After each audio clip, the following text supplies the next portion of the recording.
मित्रांनो, जय शिवराय. आपल्या भोरच्या या सिरीज मध्ये आपलं पुनश्च स्वागत आहे. आज आपण आलो आहोत ज्या ठिकाणी हिंदवी स्वराज्याचा उगम झाला ते पवित्र ठिकाण म्हणजेच किल्ले रायरेश्वर.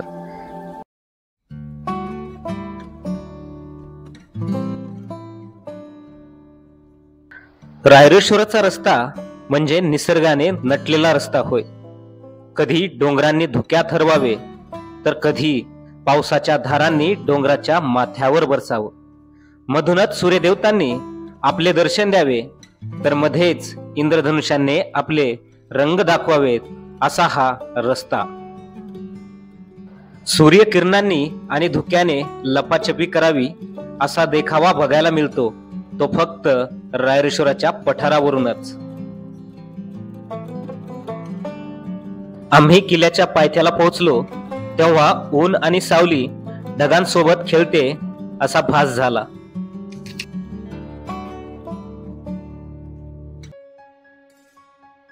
किल्ल्याच्या पायथ्याला गाडी पार्क केली आणि शिडी मार्गाने रायरेश्वराचा किल्ला चढू लागलो.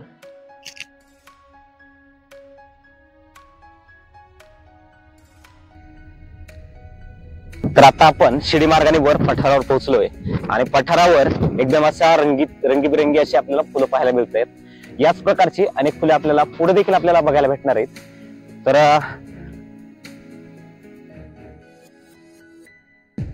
रायरेश्वर पठारावर आपण प्रवेश केल्याबरोबरच आपल्याला हे खुर्टीची फुलं इथं बघायला भेटतात आणि याच्यावर पिवळसर रंगाची आपल्याला फुलं त्यावर या खुर्टीच्या झाडांवर उगवलेली दिसत आहेत. तर सुंदर असा प्रदेश आपल्याला परिसर आजूबाजूचा आपल्याला बघायला मिळतोय.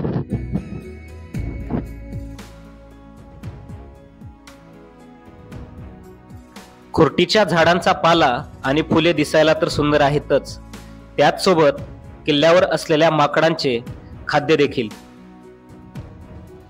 सकाळी सकाळी 2 माकडे न्याहारी करताना आमच्या कॅमेऱ्यामध्ये कैद झाली.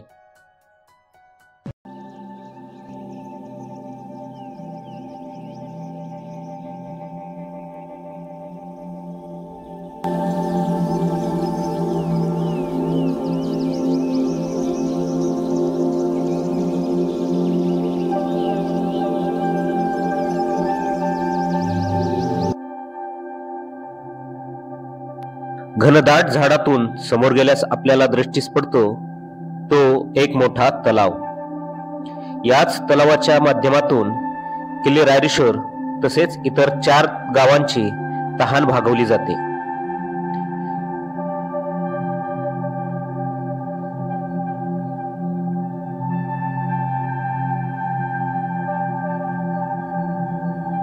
वृक्षवल्ली आम्हा सोयरी वनचरे पक्षीही सुस्वरे आळविती. हे वृक्ष आणि वनचरे हेच आपले नातेवाईक आहेत. जिथं पक्षी सुद्धा भगवंताचं कीर्तन करतात ते ठिकाण म्हणजे ही जंगले असं तुकोबराय आपल्याला सांगतात. यावेळी मनात घेऊन पुढील प्रवास चालू केला. इथेच आपल्याला शेकडो वर्षापूर्वीची हे महाकाय आणि अकराळ विक्राळ झाडे बघायला भेटतात.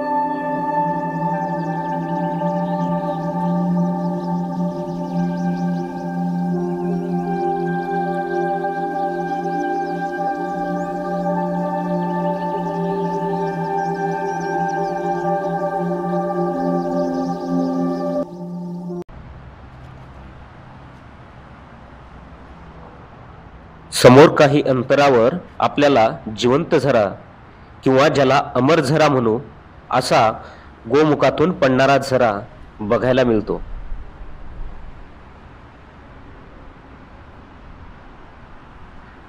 याच झऱ्याने शेकडो वर्ष रायरेश्वर किल्ल्यावरील लोकवस्तीची तसेच पशुपक्ष्यांची तहान भागवली आहे.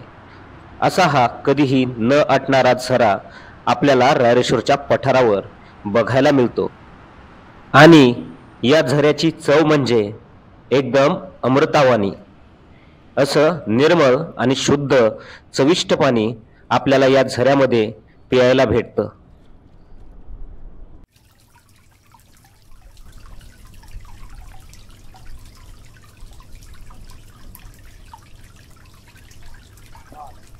मित्रांनो, जे आपण गड किल्ल्यांवर पाण्याचे जिवंत झरे बघतोय त्यातीलच एक रायरेश्वर पठारावरील हा जिवंत झरा आपण बघतोय. याचं नाव गोमुख टाका असं आहे.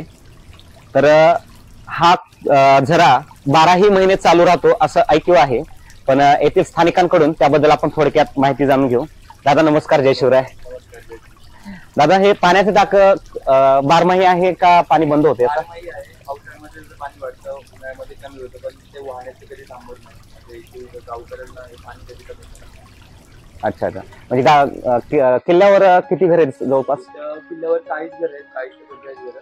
हा हा. सर्व पिण्यासाठी आणि मेन म्हणजे मंदिरातील पूजेसाठी हेच पाणी वापरतात. म्हणजे एक तर पवित्र जल म्हणायचं. आणि मंदिर याच्या वरच्या साईडलाच आहे. हा हा. जरा पण लोक म्हणतात की मंदिराच्या साईडला चालू म्हणजे अरे म्हणजे म्हणतात की एक देवाची तिथे महादेवाची महादेवाची मूर्ती आहे, ते पाण्यात बरोबर. तसं सुद्धा इथे या गडावरती एक टाकी, तुम्ही आता रस्त्यामध्ये एक टाकी भेटला बघितलं. हो, त्या गडावरती पाण्याची टाकी भरती. हो. येताना एक तळ एक आढळला आम्हाला. तसं असे जिवंत झाले म्हणजे 12माही वाले भरपूर. तिथून 4 गावांना पाणी बघितलं. या टाक्याचं पाणी नाही हा दुसऱ्या टाक्याचं पाणी गडाच्या साईडला टाके. कोणकोणत्या गावांना जातं? इथून खाली गिरागेश्वर गावाला गेलो. ओके. पाकेरी माती. ओके. रायरी आणि साईडला एक गाव रायरी आणि बाजूला धारंबे.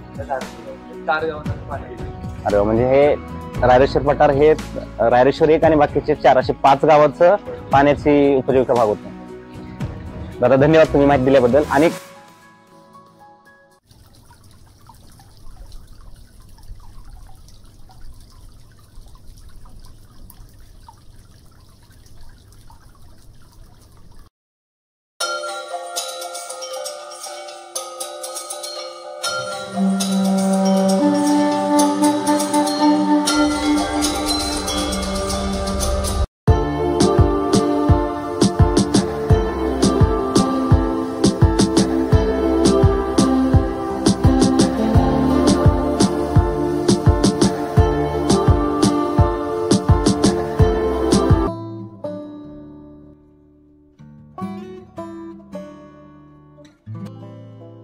आता आपण पोहोचलो ते ठिकाण म्हणजे अखंड हिंदूंचे पवित्र रायरेश्वराचे राऊल.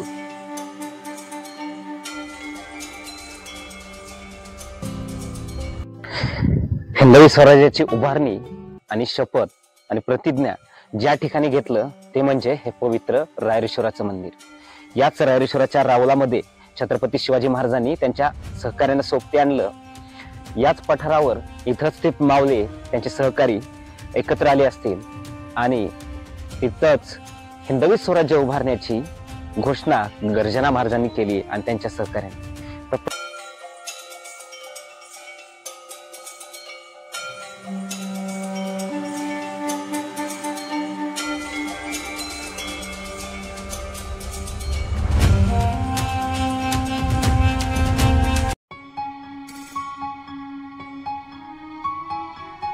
तर दादा, ही फुलं जी दिसत आहेत तर ही कुठल्या प्रकारची फुलं काय?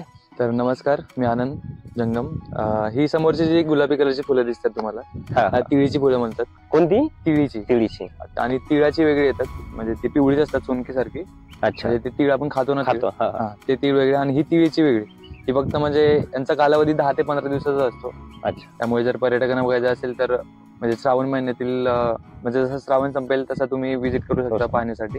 ही आणि पिवळ्या कलरची सोनकीची फुलं आहेत, ती सुद्धा तुम्हाला या पठारावरती जास्त पाहायला भेटतील. अजून भरपूर प्रमाणात फुलं आहेत, म्हणजे 20-22 प्रकारची फुलं तुम्हाला या पठारावरती पाहायला भेटतील. फक्त निरीक्षक पाहिजे, बघणारा पाहिजे आणि पर्यटकाला आवड पाहिजे बघण्याची. आणि निसर्ग बघायला तर खूप भारी आहे. म्हणजे आता वेगवेगळ्या छटा दिसतात इथं, 7 रंगाची माती सुद्धा इथं उपलब्ध आहे. हो.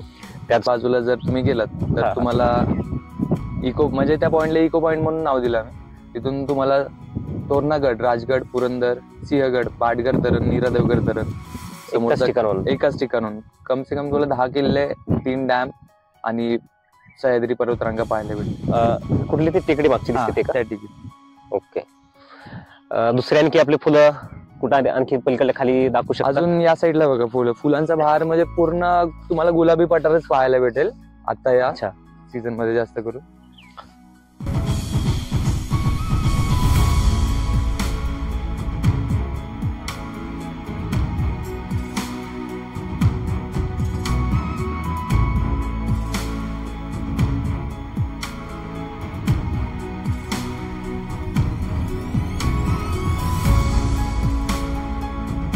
आपण शेतामध्ये आलो, असे वेगवेगळे शेत दिसत आहेत. हा. बाजूलाच स्कूल आधी पहिली आपली कोणती तिळीची फुले. आता ही कोणती फुले आहेत? ही सोनकीची फुले आहेत. आणि अजून बघा म्हणजे ब्लू कलरची फुलं बघायला भेटतील तुम्हाला. त्यांचं नाव काजळीची फुलं आहेत. आणि त्याचं अजून निळ्या प्रकारची फुलं आहेत, पण त्यांची नावं वेगळी, निचोरडी वगैरे असं भरपूर प्रमाणात सेम कलर मध्ये फुलं आहेत, फक्त त्यांची नावं वेगळी. किती प्रकारची फुलं आढळतात? तुम्हाला 20 ते 25 प्रकारची फुलं पाहायला भेटतील. जसं कास पठार तसंच रायरेश्वर पठार तुम्ही कुठे म्हणजे कुठे व्हिजिट करू शकता. अच्छा अच्छा. आता आपण निघालो आहोत ते आणखी फुलांच्या शोधात आणि 7 रंगाची माती आढळणाऱ्या रहस्यमय ठिकाणाकडे. तर पुढील व्हिडिओ नक्की बघा. धन्यवाद.